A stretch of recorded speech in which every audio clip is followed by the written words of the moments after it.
are about to embark on a journey of discovery through the rich and fascinating history of classical Greece.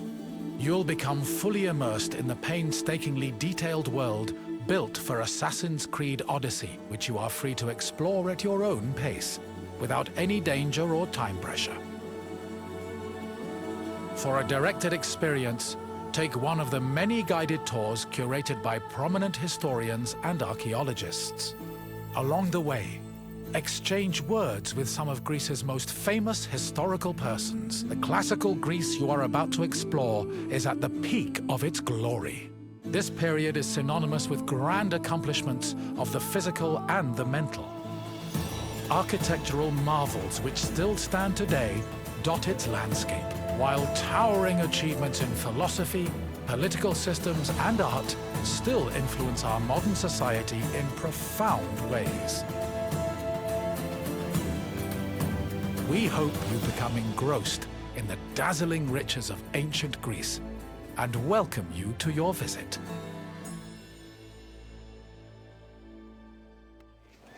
Greetings, wanderer, and welcome to the Acropolis, the shining jewel of Athens. My name is Aspasia. Though I am not originally from Athens, I have climbed to the top of its social ladder using my wit and intellect. I've even earned the love of Pericles, one of the most powerful men in the city. The mind truly is a beautiful thing.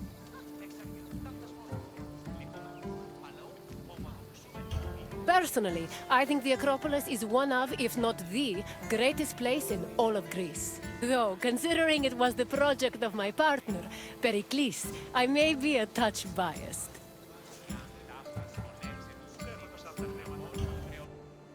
The Acropolis of Athens is a bastion of art and culture worthy of the gods themselves. Within this citadel, you will find many important sacred buildings, as well as some of the most magnificent art in all of Greece. You are in for a very enlightening visit. When you're done, come find me, and we can discuss the things you have seen. Farewell for now.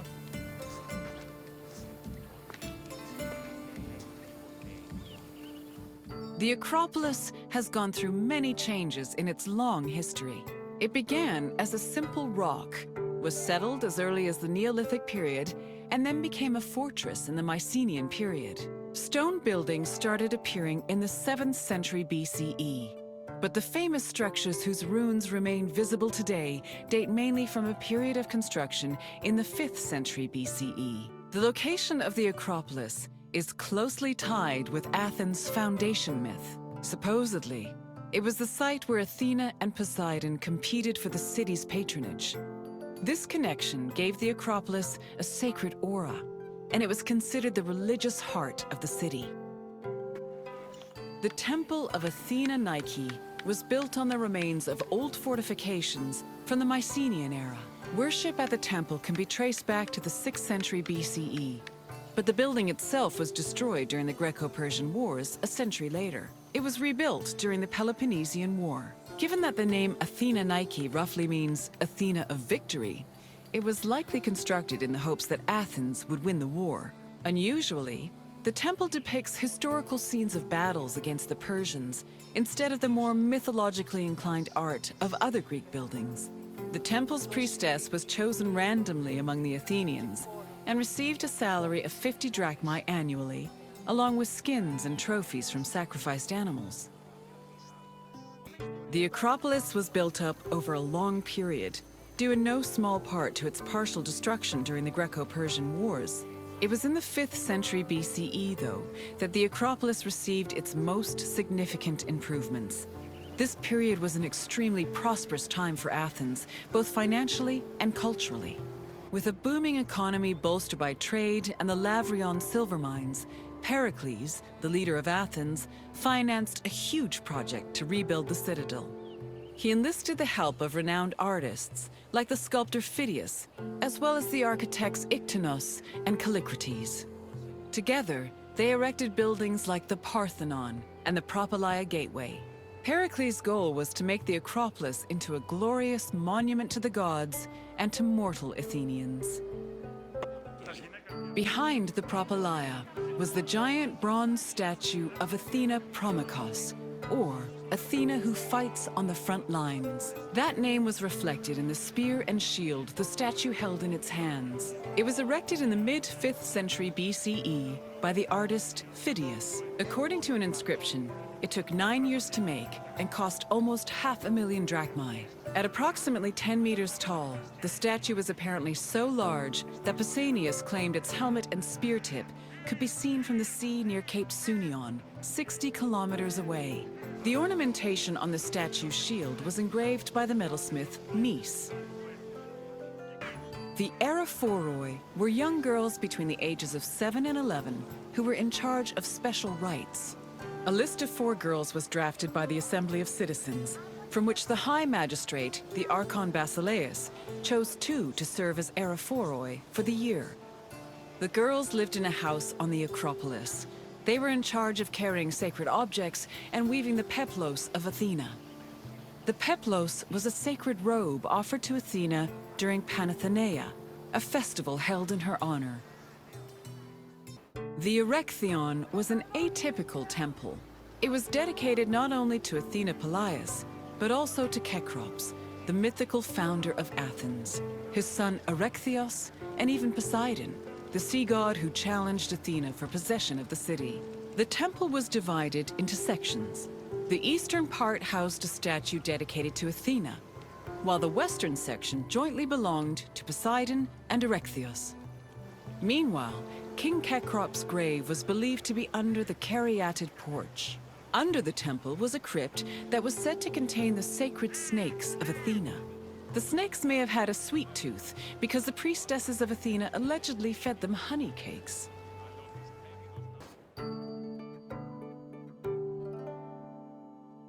The Parthenon is one of the most well-known buildings in the world and an enduring symbol of ancient Greek civilization. While it is located on the Acropolis, the building is not a traditional temple. It was built by the sculptor Phidias and the architects Callicrates and Ictinus as a great monument to the glory of the city of Athens. That glory is evident in its many carvings. One of the most carved monuments in Greek architecture, the Parthenon's decorations depict several mythological scenes. These include the birth of Athena, her fight against Poseidon for the patronage of Athens, the gods' battle with the giants, and the procession of the great Panathenaea. The Parthenon's inner chamber, or cella, contained a massive statue of Athena that was considered to be one of the sculptor Phidias's greatest masterpieces. The statue was chryselephantine, a combination of gold and ivory. To justify the steep cost of its construction, Pericles told Athenians that the statue was a gold reserve, which could be disassembled in times of economic distress. The cella also allegedly contained a pool, whose main purpose was to control the room's humidity, which helped preserve the statue's ivory. Athens' treasury was located in the Parthenon, where it was believed to be protected by Athena herself. The treasury contained objects of great value, acquired from different conquests, as well as a mass of minted silver coins and various offerings to Athena. Pericles also decided to move the entirety of the Delian League's treasure to the Parthenon in 454 BCE. This was a great testament to Athens' power over the rest of Greece. The riches were divided into 2 parts, the Demosia, which belonged to the city, and the Hiera Cremata, which was dedicated to the goddess and only used for religious purposes. And what did you think of the Acropolis? It truly is quite something, isn't it?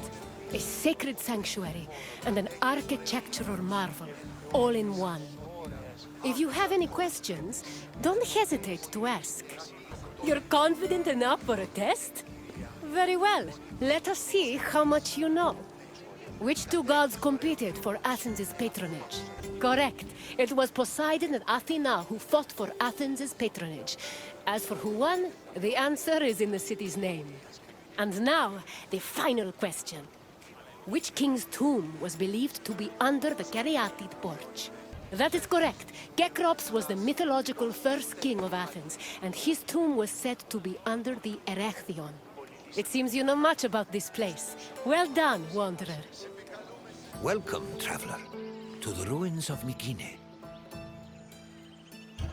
My name is Herodotus, and I am a traveler from Halikarnassus. I retrace the cause of various events, such as wars and great calamities. I describe what I see and record what I'm told, all with the aim of providing a better understanding of why these things occur. Look for me to introduce you to many sites.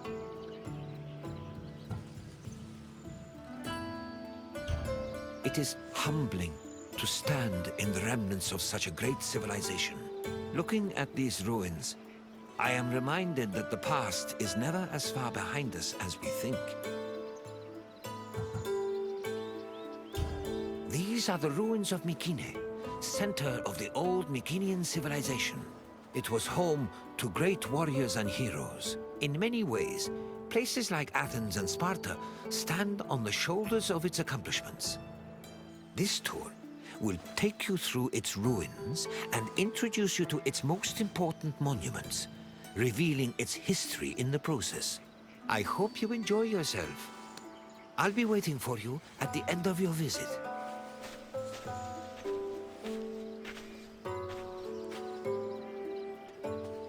The Mycenaean civilization flourished in the Late Bronze Age between 1600 and 1200 BCE.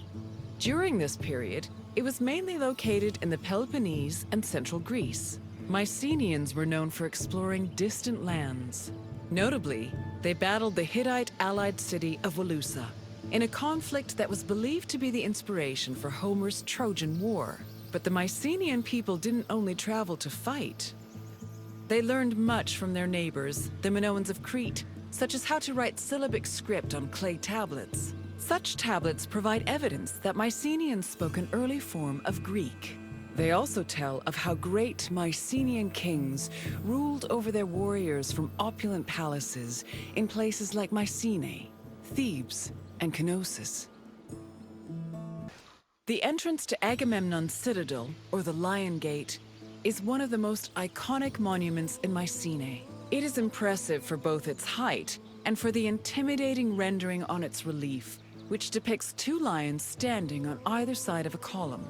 Unfortunately, the lions' heads, which were presumably made of a precious metal or higher quality stone, have been lost to time. The gate was most likely meant to greet a triumphant king returning home from successful military campaigns and to awe foreign visitors. When these shafts were discovered by archaeologist Heinrich Schliemann in 1876, he believed the 6 gold-filled graves to be connected with the family of the great king Agamemnon, even going so far as to proclaim a gold mask he found within to be the death mask of Agamemnon. However, this was refuted by later excavations, which showed that the 19 bodies buried in the shafts dated back to a few hundred years before Agamemnon was even born. In fact, at the time of the body's burial, the Lion Gate and the citadel walls had not even been built yet. It's estimated that the people in the graves were members of the first Mycenaean dynasty. The graves later became a place of worship for Mycenaean kings, who raised walls to protect them.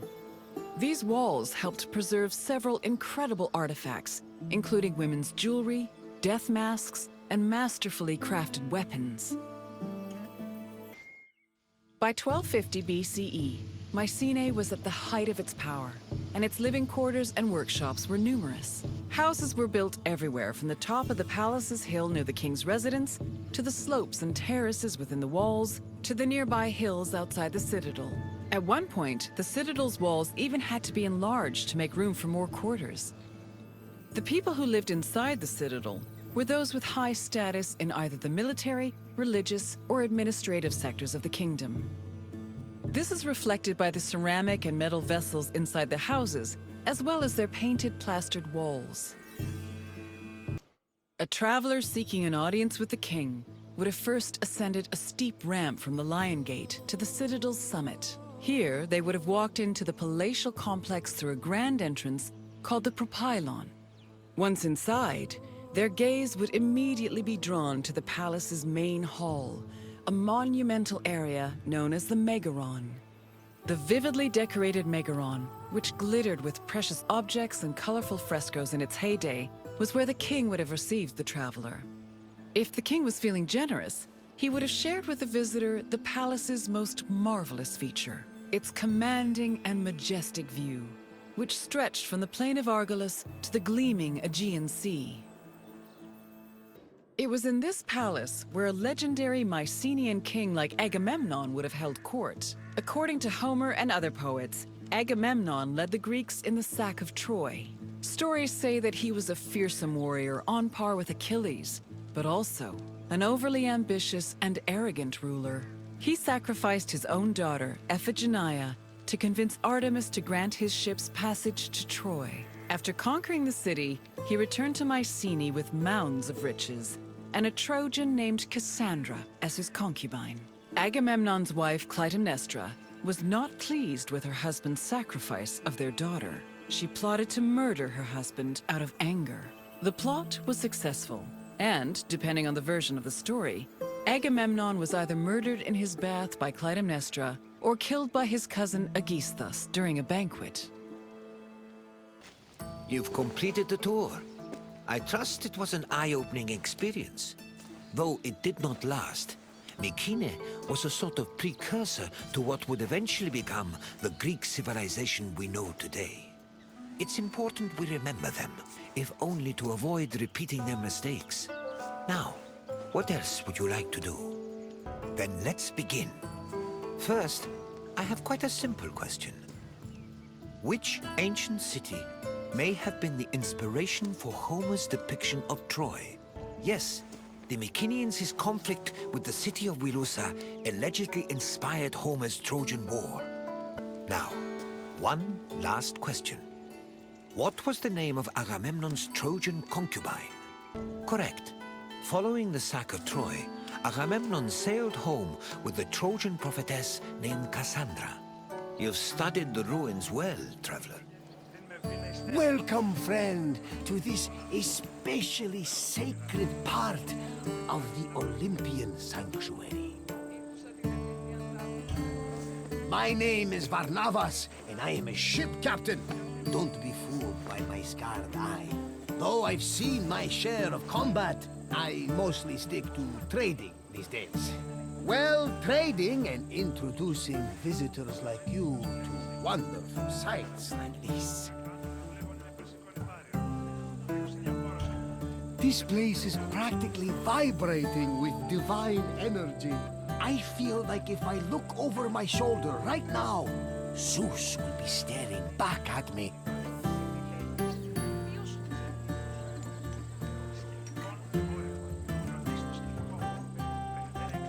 The sanctuary of Olympia was dedicated to Zeus, king of the gods. It had close connections to the divine, as you will see very soon.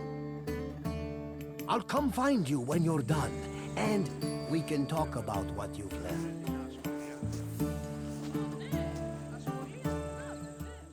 This workshop was built for the renowned sculptor Phidias after his work on the Acropolis of Athens. In 435 BCE, Phidias came to Olympia to begin working on the great chryselephantine statue of Zeus. He died 5 years later, shortly after completing his masterpiece. This grand statue would become one of the 7 wonders of the ancient world. Phidias's workshop was located right next to the Temple of Zeus. Its structure has been well preserved, mostly owing to its conversion to a church in the 5th century CE. Archaeologists have also discovered lots of ancient materials in the surrounding area, such as casting molds and sculpting tools. The most famous artifact, however, is a cup bearing an inscription that aggressively states, "I belong to Phidias." On the 5th and final day of the Olympic Games, victors attended a ceremony where they were crowned with olive wreaths and showered in flowers. The crowns came from the sacred olive tree of Zeus, which was planted near the god's temple. A young boy trimmed the branches with a golden sickle, before giving them to the Hellenodikai to turn into wreaths. After the crowning ceremony, it was time for great feasting and celebration. Pelops was both a legendary Greek hero and the mythical founder of the Olympic Games. According to legend, Pelops fell in love with the beautiful Hippodamia. Her father, Oenomaus, the king of Pisa, disapproved of their union.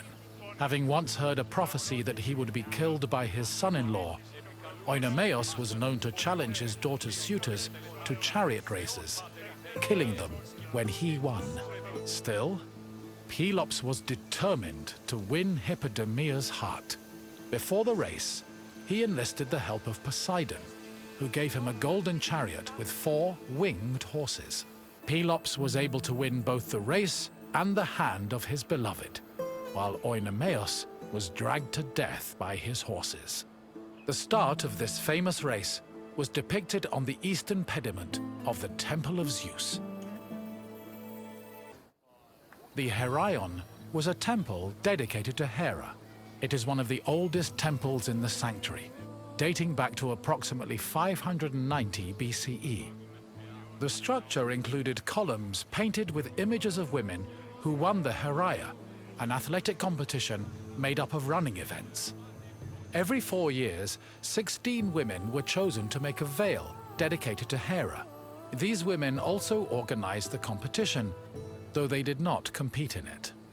The Heraia was unique for its focus on female athletes, in contrast to the male-exclusive Olympic Games.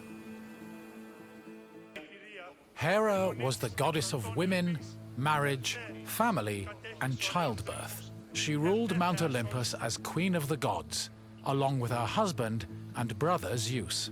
Many mythological stories paint her as being annoyed at Zeus's many lovers and illegitimate offspring. In Greek art, Hera is usually depicted as matronly and regal, often wearing a crown or sitting on a throne. She is also sometimes seen holding a pomegranate, a symbol of both fertility and death.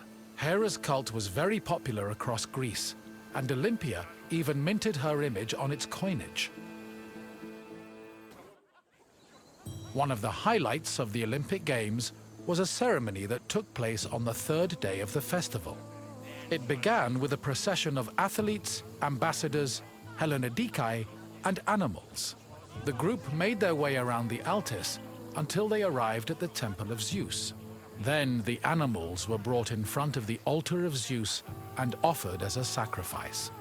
This sacrifice was known as a hecatomb, a word that originally described the sacrifice of 100 oxen.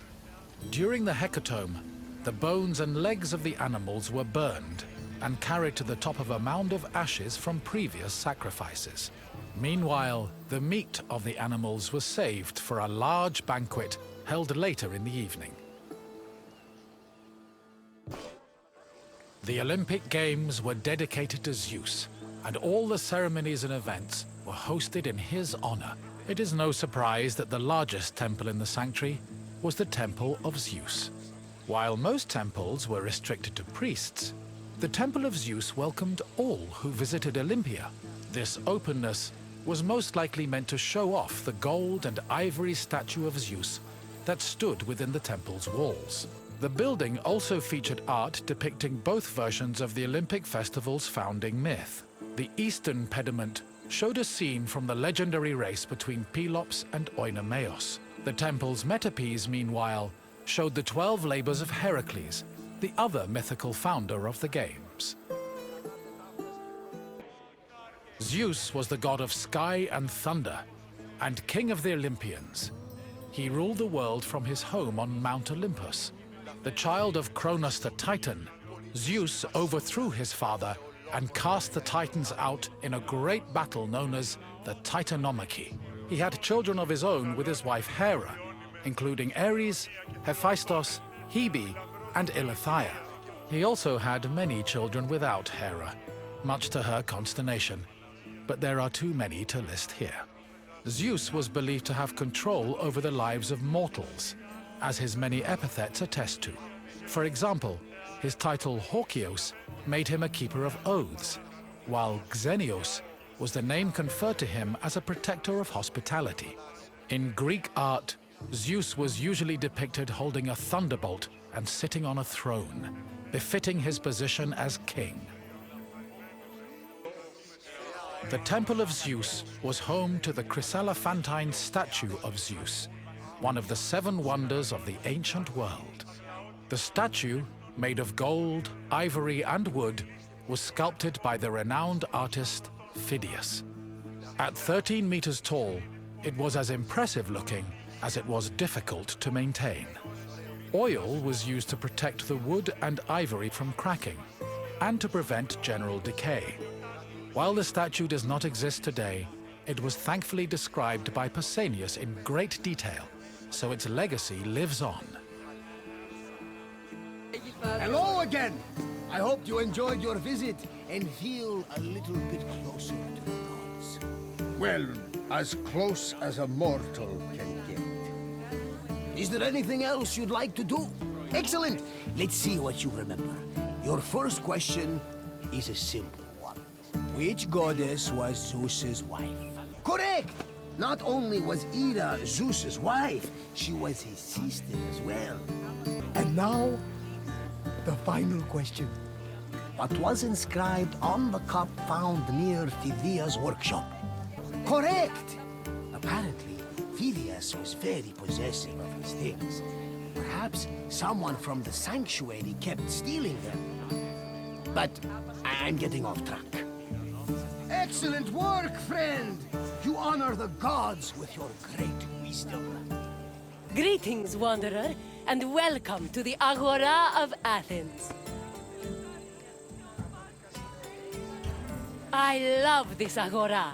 Where else could you find a common fish merchant and an extravagant jewelry seller within a few feet of each other? It's that kind of variety that makes city life so rich and exciting. The Agora is the beating heart of any Greek city. It is a place where all types of people may gather, from citizens and foreigners to magistrates and philosophers. All manner of business is conducted here, including political meetings, legal proceedings, and trade. When you finish exploring, come find me, and we can talk more. See you soon, Wanderer. The Agora was the civic center of Athens, but it wasn't only frequented by politicians and city officials. The area housed a market where people could purchase food and other goods from merchants. It was also frequented by philosophers, who used the public space to establish schools and pass on their teachings to students. Religion had its place as well. Temples dedicated to Hephaestus and Apollo were located in the Agora, along with the altar of the 12 gods and the monument of the eponymous heroes. The painted stoa, or stoa poikile, derived its name from the panel paintings on its wall. The paintings were created in the 5th century BCE by famous artists like Polygnotus and depicted Greek military victories like the Battle of Marathon. The stoa served as a public meeting place for citizens, but it was especially popular with philosophers who used the space to pass on their teachings. In 301 BCE, the philosopher Zeno of Kition chose the stoa poikile as the location for his school of philosophy, the appropriately dubbed Stoicism. Trade in the Agora was supervised by magistrates. There were 5 agoranomoi, who kept order in the market, controlled the quality of goods, and collected market dues. This provided revenue to the city and helped pay the magistrates and those in charge of maintaining order. The market benefited everyone. Customers bought what they needed, merchants made their living, and city officials received the money they needed to keep the wheels of democracy turning. The original Temple of Apollo Patrous was built around 535 BCE by Pisistratos, but was destroyed by the Persians during their invasion a few decades later. It long remained in ruins, except for the altar, which was left standing as a reminder of the Persian sacrilege. Eventually, a new temple was built in the 4th century BCE. Inside was a statue made by Euphranor, the same artist who painted in the Stoa of Zeus. The temple held special significance in Athens, as it was connected to the origin of the city's people. The name Patroos, meaning fatherly, referenced the belief that Apollo was the father of Aeon, founder of the Ionian Greeks, from whom all Athenians are descended. The Temple of Hephaestus overlooks the Agora from the Colonus Agoreus hill. Today it is one of the best preserved temples in Greece, owing to its conversion to a church in the Middle Ages. But while this transformation preserved the structure, it also damaged the surrounding sculptures.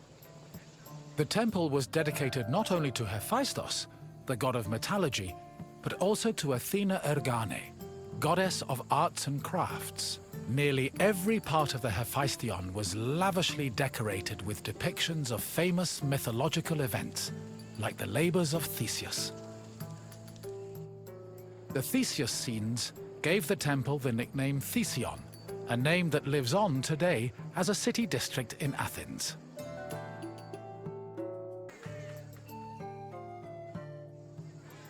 The Boulaterion was another building in the Agora that contributed to the democratic process.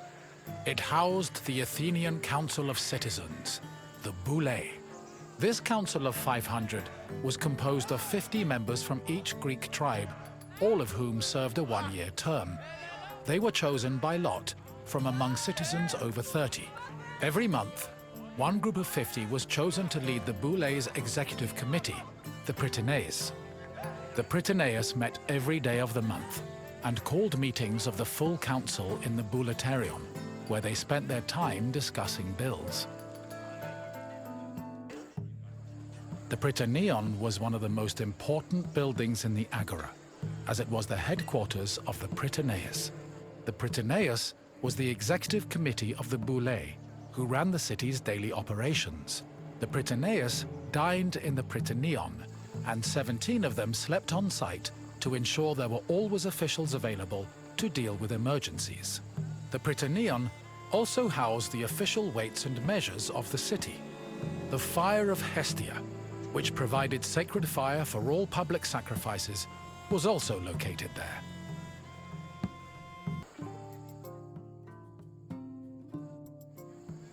The Heliaia was the most important court in Athens, and was presided over by a group of judges called Heliasts.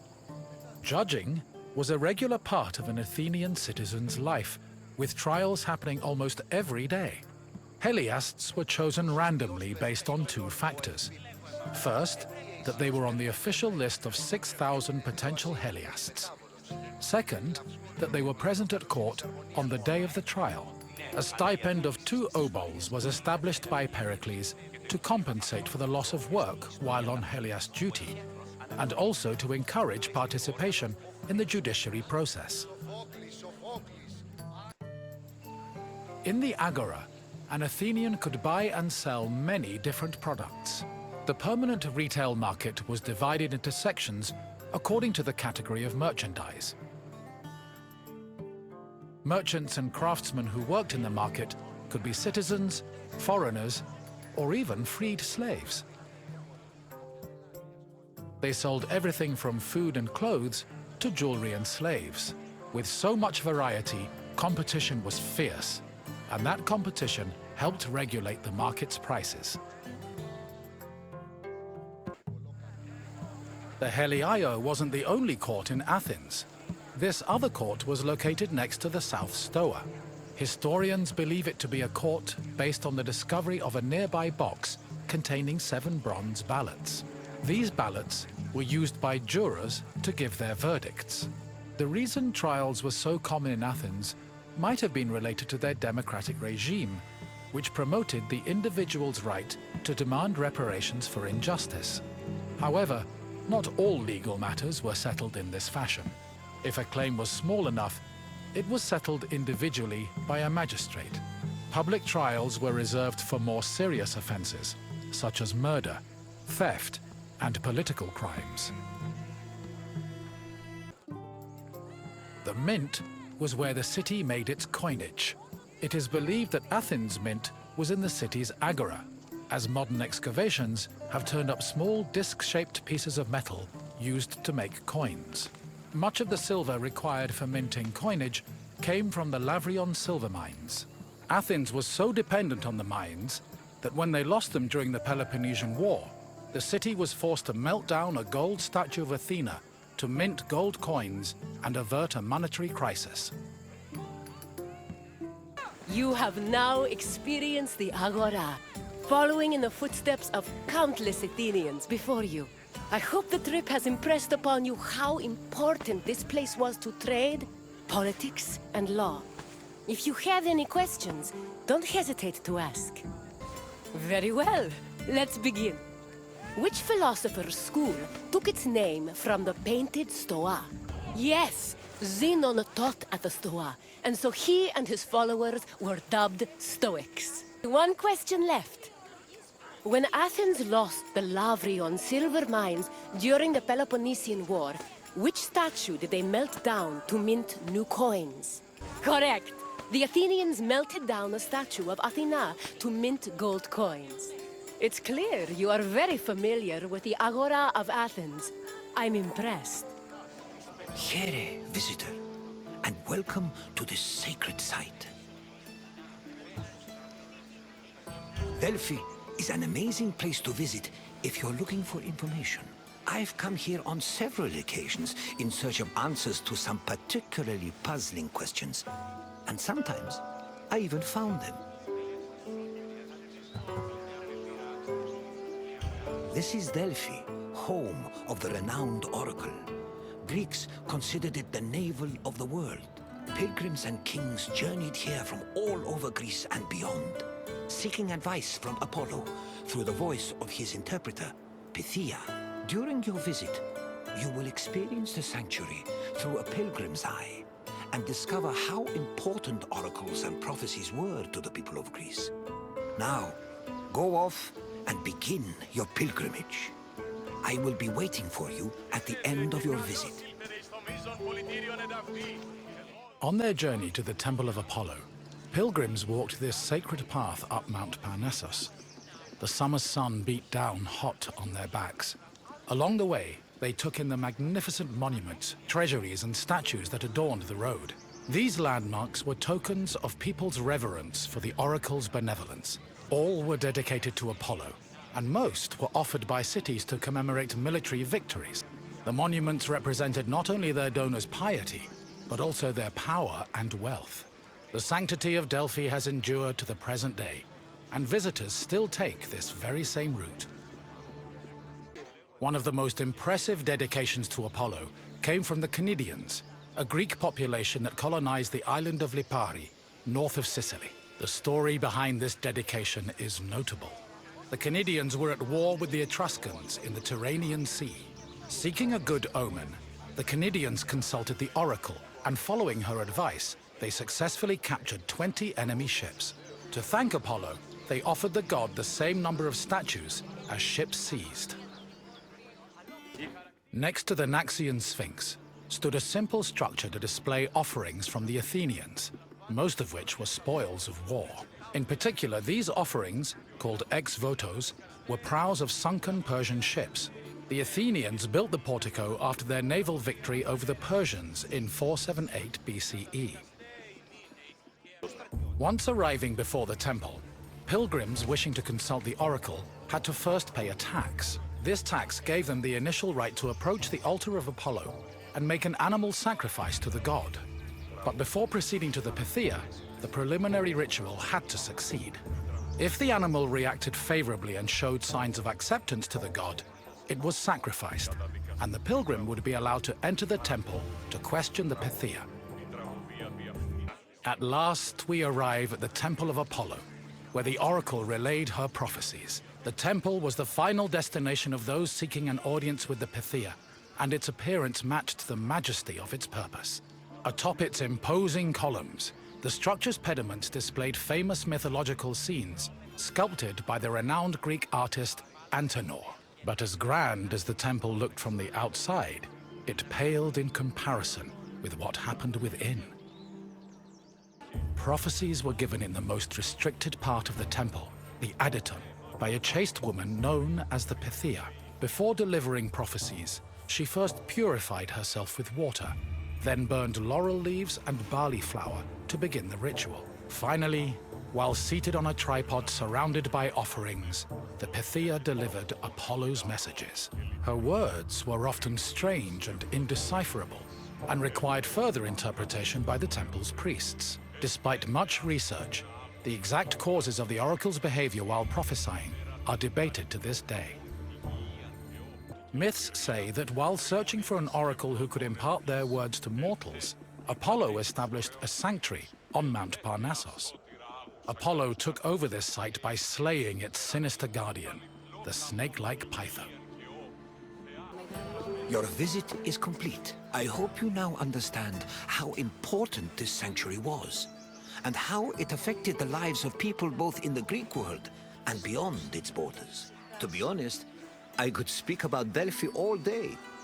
But what would you like to do now? Ah, you wish to test your knowledge. Let's begin with a simple question. What did the oracle use to purify herself before her predictions? Correct. The oracle used water for purification. One final question for you. Delphi is situated on which mountain?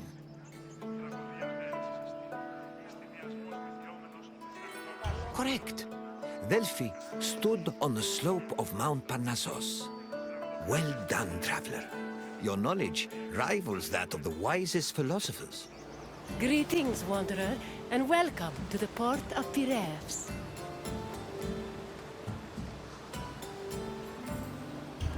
Piraeus is one of the busiest, most important ports in the Greek world. Money flows through here like a river that runs all the way to Athens. Acting as a port for Athens, Piraeus welcomed merchants, goods, and travelers from all over the world. It was a central part of Athens' economy, but it was also fortified enough to protect the city's considerable fleet. When you finish exploring the port, find me, and we will talk further. Piraeus, a peninsula southwest of Athens, became the city's main port after the politician Themistocles encouraged the development of its natural harbors. These developments led to the gradual abandonment of the older harbor of Phaleron. Piraeus's fortifications were further developed by Cimon and Pericles, along with the long walls, which ensured goods could still be moved during sieges. Piraeus was divided into three main sectors: the military port, the Emporion, and the residential area. By the 5th century BCE, it had become not only Athens' naval headquarters, but also the mercantile center of the Mediterranean.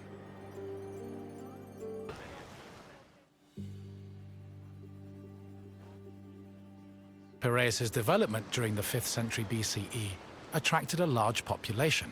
Many craftsmen, merchants, bankers, sailors, and ship owners moved to the port in great numbers.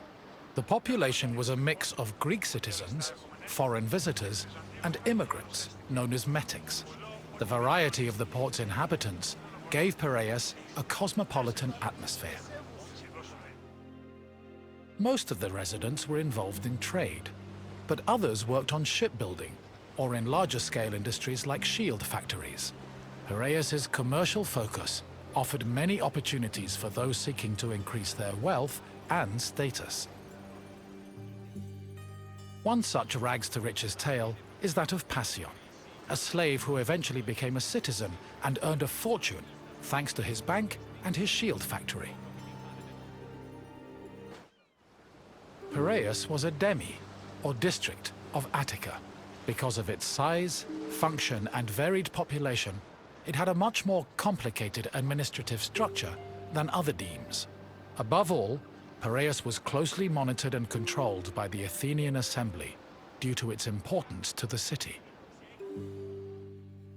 Within the port, there were two separate categories of trade: international trade, which took place in the Emporion, and retail trade, which was managed by Kapaloi in Piraeus's agora. The Emporion was a commercial port dedicated to trading goods from overseas. All international transactions were required to be made within its limits and needed to be exclusively wholesale. Elected magistrates managed all business and laws in the port.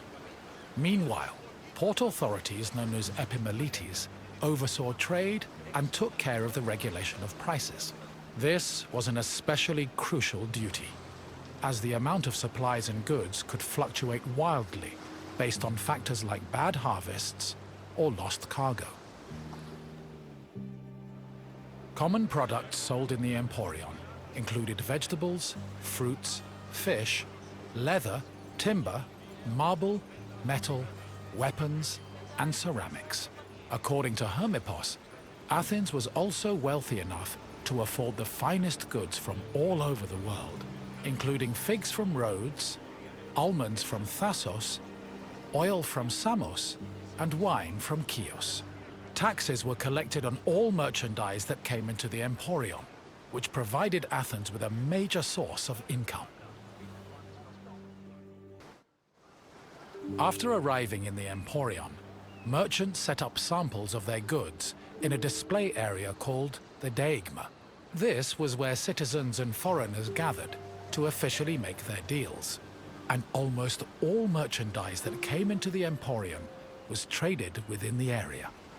The Deigma was under constant supervision by magistrates, who negotiated price control with the importers. They would occasionally give special privileges to those who agreed to sell at lower prices. These privileges ranged from tax exemptions to specially reserved seating in the theater.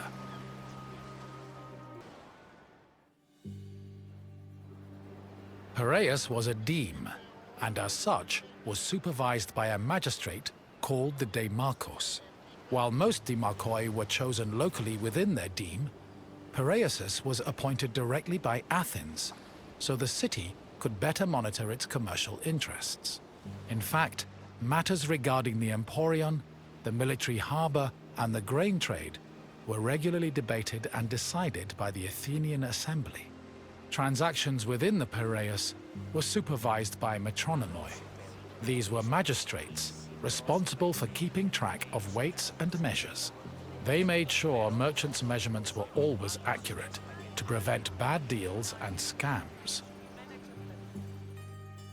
Even though Piraeus would eventually develop into a city in its own right, it always remained under the control of Athens.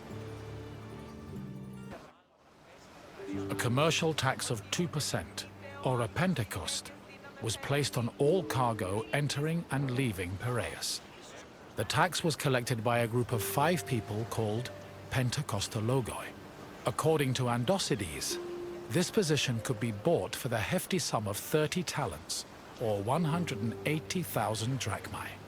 However, most of these officials made a profit of up to 6 talents, making the job very lucrative.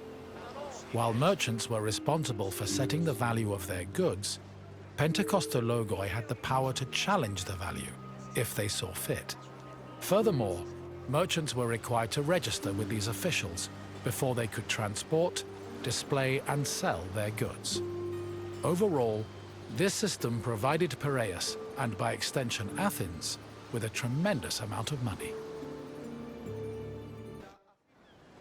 The sale of grain was overseen by special magistrates called sitophilikeis. Since some Greek cities had a grain deficiency and relied heavily on imports, these officials were extremely important. Their duties encompassed all aspects of grain commerce, including price control and profit margins, to ensure Athens remained well-fed. This is no surprise. Grain was so important to Athens that 2/3 of all stocks were required to be transported and sold at the city's agora by law.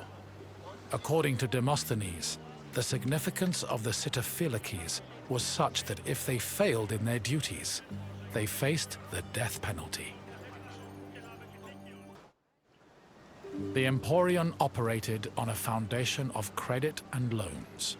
Overseas commerce was handled by two types of tradespeople. Emporoi transported cargo in borrowed ships, while Nauklaroi were ship owners who moved goods on their own vessels. Elsewhere in the Emporion were bankers and accountants who arranged loans and kept track of incoming and outgoing ships. Emporoi and Nauklaroi financed their maritime voyages with these loans, which often had a high interest rate due to the dangers of sea travel. Emporoi used the loans to pay for both the cargo and the right to a ship, while Nauklaroi only had to pay for their crew. Loans and interest were repaid upon a ship's return to port. However, in the event of a catastrophe such as a shipwreck, the merchant and ship owner were released from their obligations, and the losses were transferred to the lender. You've returned. I hope you enjoyed your stroll through the port. Piraeus was important to Athens' commercial interests, but it eventually came into its own as a vibrant and bustling port. If you have any questions, don't hesitate to ask. If you say so, let us see what you've learned, Wanderer. First, a simple question. Which Athenian politician originally encouraged the development of Piraeus' natural harbors? Correct! Themistocles saw Piraeus' potential as a port and encouraged its development. On to the next question. What did the Sitophilakes supervise? Yes, Sitophilakes had the extremely important responsibility of handling all matters related to grain commerce. Only one question left. What was the name of the slave who took advantage of Piraeus' opportunities to earn themselves citizenship? Correct! Passion managed to earn a fortune and achieve citizenship thanks to both his bank and a successful shield business. Your knowledge of Piraeus is impressive. Well done, Wanderer. Welcome, traveler, to the sanctuary of Asclepios, a place of rest and healing. The sanctuary of Asclepios is an amazing place, even for those with only a passing interest in medicine. It was a fascinating location, combining the mystical, religious, and scientific. And if someone happened to pass out, they'd luckily be surrounded by skilled physicians. This is the sanctuary of Asclepios, the god of medicine. It was here that the sick and weary came, seeking cures for their ailments. Sometimes the medical practitioners provided the cures, and sometimes the healing came from the gods themselves. This tour will help explain the inner workings of the sanctuary, as well as the unique way the Greeks approached medicine. I hope you enjoy yourself. I'll be waiting for you at the end of your visit.